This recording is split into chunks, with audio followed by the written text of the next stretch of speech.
رب العالمین کا یہ ایک نظام ہے، کائنات میں ہمیشہ ہر چیز کو بیلنس رکھتا ہے۔ جب تک دنیا کو اس نے قائم رکھنا ہے وہ چیزوں کو برابر رکھتا ہے۔ گرمی آتی ہے تو سردی بھی آ جاتی ہے، بہار آتی ہے تو خزاں بھی آ جاتی ہے، دن آتا ہے تو رات بھی آ جاتی ہے، اچھے لوگ ہوتے ہیں تو برے بھی پیدا ہو جاتے ہیں، برائی بڑھتی ہے تو نیکی کو بھی بڑھا دیتا ہے۔ ہر چیز میں بیلنس رکھتا ہے۔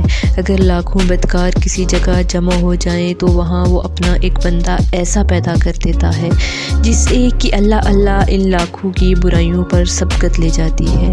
خوش نصیبوں کو ہدایت نصیب ہونا شروع ہو جاتی ہے اور وہ اللہ کا نام لینا شروع کر دیتے ہیں۔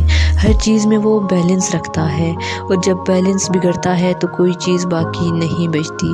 نبی کریم صلی اللہ علیہ وآلہ وسلم سے عرض کیا گیا کہ یا رسول اللہ صلی اللہ علیہ وآلہ وسلم، قیامت کب قائم ہوگی؟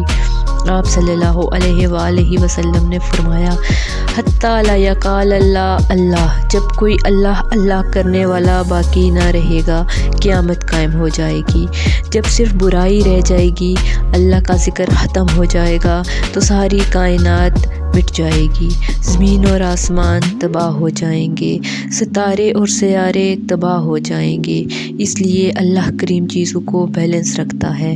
فرمایا، اگر اللہ بعض لوگوں کی وجہ سے بعض لوگوں کو ہٹاتے نہ رہتے، کوئی فاتح ہوتا تو کسی کو مغلوب کر دیتے ہیں، کوئی میدان جنگ میں مقتول ہو جاتا ہے، اللہ اگر نظام کو اس طرح برابر نہ رکھتا تو اس کا نتیجہ یہ نکلتا کہ لا فسدت الارض، تو دنیا کب کی تباہ ہو چکی ہوتی، سارے لوگ شیطان کے پیچھے چل کر برائی پہ لگ جاتے اور دنیا تباہ ہو جاتی، زمین کب کی اجڑ چکی ہوتی۔